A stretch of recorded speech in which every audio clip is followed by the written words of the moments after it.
Desmontando a Babilón, os damos la bienvenida a un nuevo vídeo de la serie sobre el Plan de Emergencia Climática Planetaria. En el episodio 2 de la serie hemos visto a los enemigos climáticos que han ido apareciendo en los últimos 50 años y que juntos dan forma al argumento de esa amenaza formidable que se cierne contra la humanidad y que lleva por nombre cambio climático. Y conocimos el principio de verosimilitud, esa técnica usada en propaganda que consiste en construir argumentos a partir de fuentes diversas o a través de informaciones fragmentadas. Argumentos que tienen apariencia verdadera y creíble para quien lo observa, pero que no obligatoriamente significa que sea real. ¿Qué es el cambio climático, según lo define Naciones Unidas? Bueno, la Convención Marco de las Naciones Unidas sobre el Cambio Climático usa el término cambio climático solo para referirse al cambio por causas humanas. Es un cambio de clima atribuido directa o indirectamente a la actividad humana que altera la composición de la atmósfera mundial y que se suma a la variabilidad natural del clima observada durante periodos comparables. Y llega este episodio 3 de la serie Plan de Emergencia Climática Planetaria, que lleva por título La ciencia del clima. Y si aplicamos la lógica, bueno, detectamos que hay un problema climático allá en los años 70, finales de los 70, años 80. Un primer paso lógico sería la creación de un organismo de científicos con reconocimiento mundial donde se centralicen absolutamente todos los datos recogidos, las teorías propuestas y los pronósticos científicos acerca de la situación actual y futura del planeta. Por ello, nace en Naciones Unidas en el año 1988 un organismo llamado Panel Intergubernamental para el Cambio Climático. El panel de expertos del clima será conocido internacionalmente por sus siglas IPCC y se gestionará bajo el amparo de las Naciones Unidas. Todos veíamos bien que en ese panel de expertos estuvieran los líderes de las más potentes ONGs medioambientales, Greenpeace, World Wildlife Fund, y por supuesto acompañados por los mejores científicos del clima del mundo, financiados por Naciones Unidas, es decir, por todos los países, y también por capital privado de las grandes fundaciones filantrópicas. Ante un problema de magnitud planetaria, todos tendremos que hacer nuestra aportación para poner remedio a ese problema. Hasta la llegada de la revolución industrial, poco o nada afectó el ser humano al clima planetario. Sin embargo, con la llegada de la industrialización, sobre todo con la expansión que vive la industria en el siglo XX, vemos que hay una contaminación medioambiental que está ahí, no hay que negarla, es verdadera. Residuos y desechos de la industria del plástico y los derivados del petróleo, industria química, militar, desechos por el consumo, petroleras, el monóxido de carbono que salía de los tubos de escape de los automóviles, residuos radiactivos de las más de 2000 bombas atómicas que se han detonado en el planeta, bien en el aire, bien bajo el agua o bien a ras de tierra. Aquí tenéis el timelapse con todas las explosiones que ha habido y los países que las han causado. Cuando Naciones Unidas habla en el tema del cambio climático de la acción humana, todos pensamos en contaminación medioambiental. Sin embargo, nuestros impuestos, en lugar de ir a solucionar esos problemas reales de polución, todo eso pasa a un segundo plano y todo el dinero empieza a ser usado para acabar con otro tipo de problemas de polución. Hablamos del calentamiento global, del cambio climático, la descarbonización, las emisiones cero de CO2 y la criosfera. Parece que la contaminación medioambiental ha desaparecido del planeta y ahora luchamos contra ese calentamiento global que viene con un aumento de la temperatura de la Tierra causado por gases de efecto invernadero y sobre todo por culpa del CO2. Expulsado a la atmósfera por la acción humana. Aquí tenemos un gráfico realizado por la NOAA, que es la Administración Nacional para el Océano y la Atmósfera, que pertenece al Departamento de Comercio de los Estados Unidos. Vemos la composición de la atmósfera terrestre, el porcentaje por volumen de gases. Aquí tenemos que el 78% lo ocupa el nitrógeno, el 20,6% lo ocupa el oxígeno y otros gases ocupan el 1,4% restante. Entre esos gases que ocupan el 1,4% restante están los gases efecto invernadero: metano, dióxido de carbono, óxido nitroso, ozono y CFCs. El dióxido de carbono ocupa exactamente el 0,035% de la atmósfera, datos oficiales del NOAA.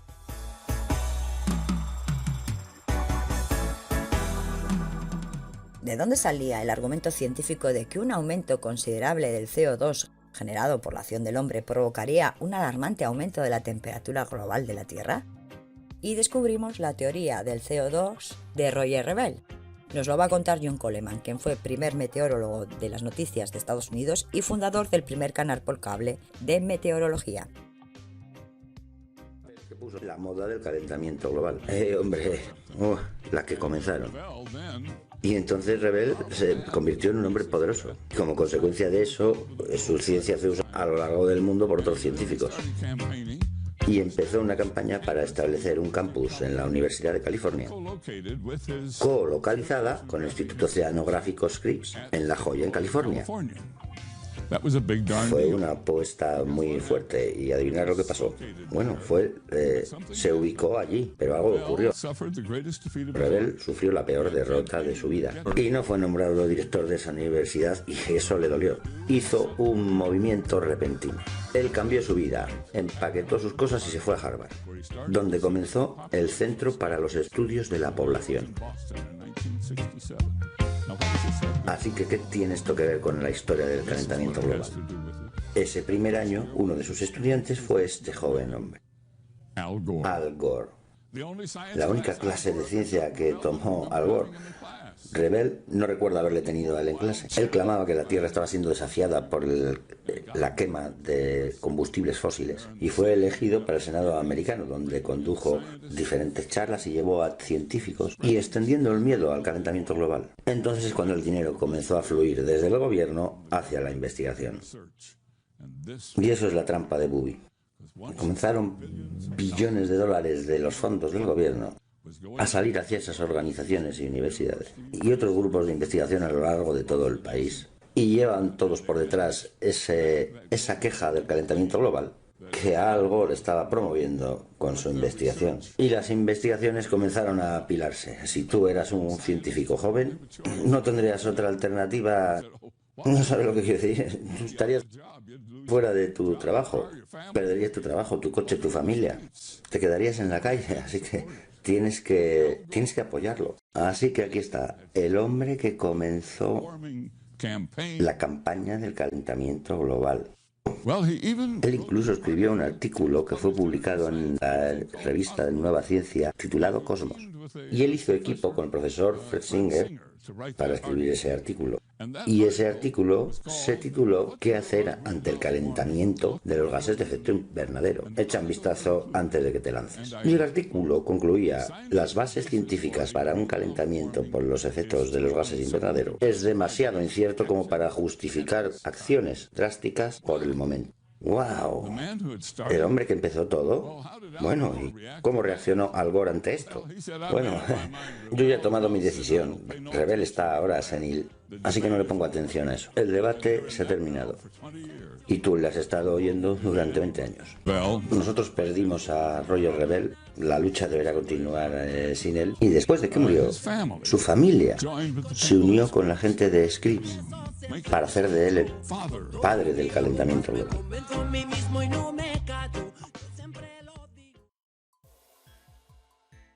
Se toma la teoría del CO2 de Roger Rebel y se centralizan todas las mediciones en la Universidad de East Anglia en Londres, Inglaterra.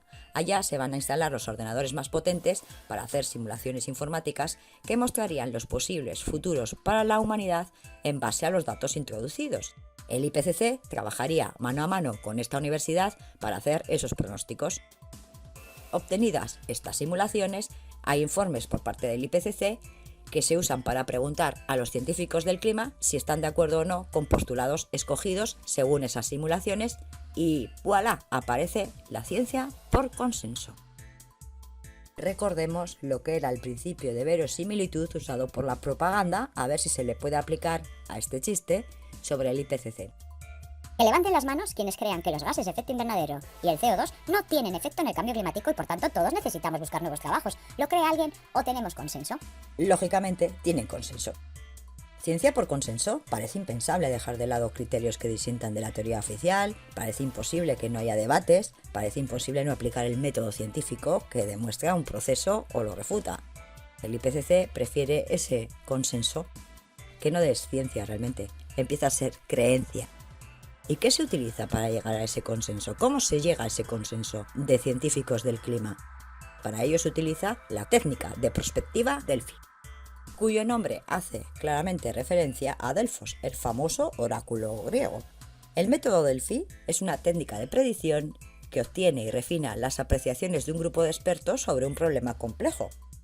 ¿Por qué decimos que es una técnica oráculo?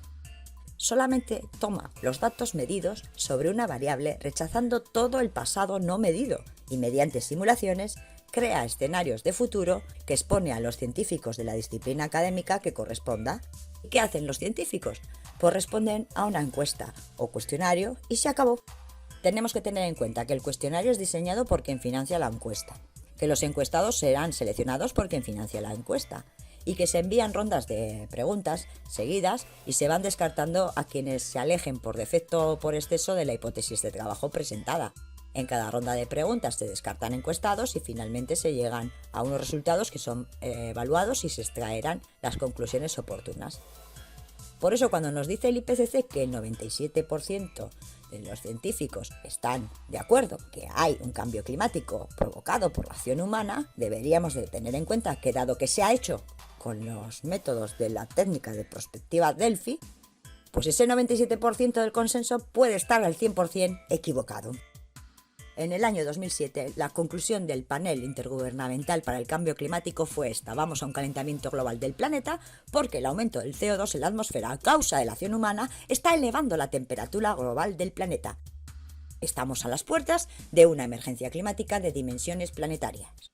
Los polos se derretirán para el 2013, los mares sumirán del nivel, habrá más y más graves terremotos, erupciones, ciclones, riadas, tornados, huracanes. La hecatombe climática estaba a punto de comenzar. Y la hecatombe climática no tenía nada que ver con la contaminación medioambiental, porque todo eso es excluido. Así que claro, luego llega la realidad y tumba a la ciencia por consenso del clima, pues de un plumazo. Diciembre 25, 2013. Recordemos que para este año, según las simulaciones, se iban a derretir los polos. Es verano en el hemisferio sur. Y sin embargo hay una cantidad anormalmente grande de hielo, tal y como la tripulación y pasajeros de un barco de turismo pudieron comprobar. A la derecha tenemos el gráfico de los expertos que predecían que la Antártida estaba perdiendo su masa de hielo. Y a la izquierda tenemos la masa de hielo que había en la Antártida cuando el barco ruso quedó atrapado por los hielos, y la flechita roja señala la posición del barco durante su llamada SOS. Este es el barco de los tontos de Canadá, que salieron tal que el 2012 y tuvieron que ir a rescatarlos, tal que el 2013 y tuvieron que ir a rescatarlos, y el 2014 pues resultó que el estudio canadiense en el Ártico tuvo que ser cancelado, porque el banco rompehielos que acompañaba a esta expedición fue requerido por la Guardia Costera de Canadá para un propósito de mayor urgencia: rescatar a barcos pesqueros y navíos de abastecimiento que se habían quedado atrapados en condiciones de hielo sin precedentes. Ahí tenemos el chiste. Parecemos estar atrapados en una extrañamente dura, blanca y fría mole. Las historias marcan por qué se dejó de hablar del calentamiento global y se comenzó a hablar del cambio climático. Si es que se pilla antes a un mentiroso con cojo. El próximo episodio lo vamos a dedicar al panel intergubernamental de Naciones Unidas para el cambio climático. Veremos qué científicos han formado parte de este organismo y cómo se han realizado los informes.